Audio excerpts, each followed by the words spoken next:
Beneran, 64% umat Islam di Indonesia setuju syariat Islam diterapin sebagai dasar hukum negara.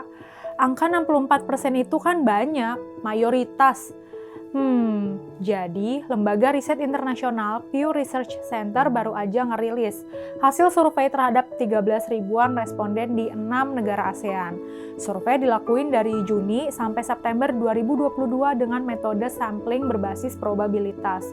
Khusus di Indonesia, survei dilakukan melalui wawancara langsung. Nah, salah satu temuan yang menarik, 64% umat Islam di Indonesia setuju syariat Islam diterapin sebagai dasar hukum negara. Dengan kata lain, mayoritas umat Islam di Indonesia mendukung penerapan syariat Islam sebagai hukum negara ketika survei dilakuin.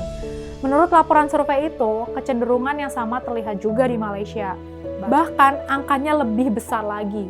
Sekitar 86% umat Islam di Malaysia mendukung penerapan syariat Islam sebagai hukum negara. Kata sejumlah akademisi yang dikutip dalam laporan ini, kecenderungan ini ternyata umum ditemuin di wilayah ASEAN. Ada tren peningkatan dukungan pada gerakan nasionalisme yang berorientasi pada agama mayoritas. Ini terlihat di negara-negara dengan populasi mayoritas Buddha, misalnya Kamboja dan Thailand. Penerapan syariat Islam sebagai dasar hukum negara di Indonesia emang jadi isu lama di Indonesia. Setelah Indonesia merdeka, seenggaknya ada dua kutub yang bertentangan mengenai apa yang jadi dasar hukum negara. Sebagian mendorong syariat Islam jadi dasar hukum negara.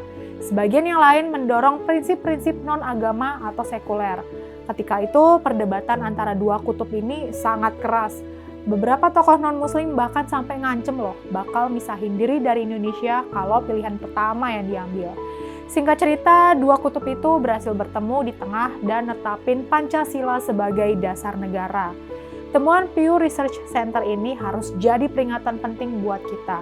Jangan sampai angka itu terus membesar. Apalagi kemudian dimanfaatin politikus pragmatis buat mendulang dukungan suara. Yuk kita jaga Pancasila sebagai dasar negara kita.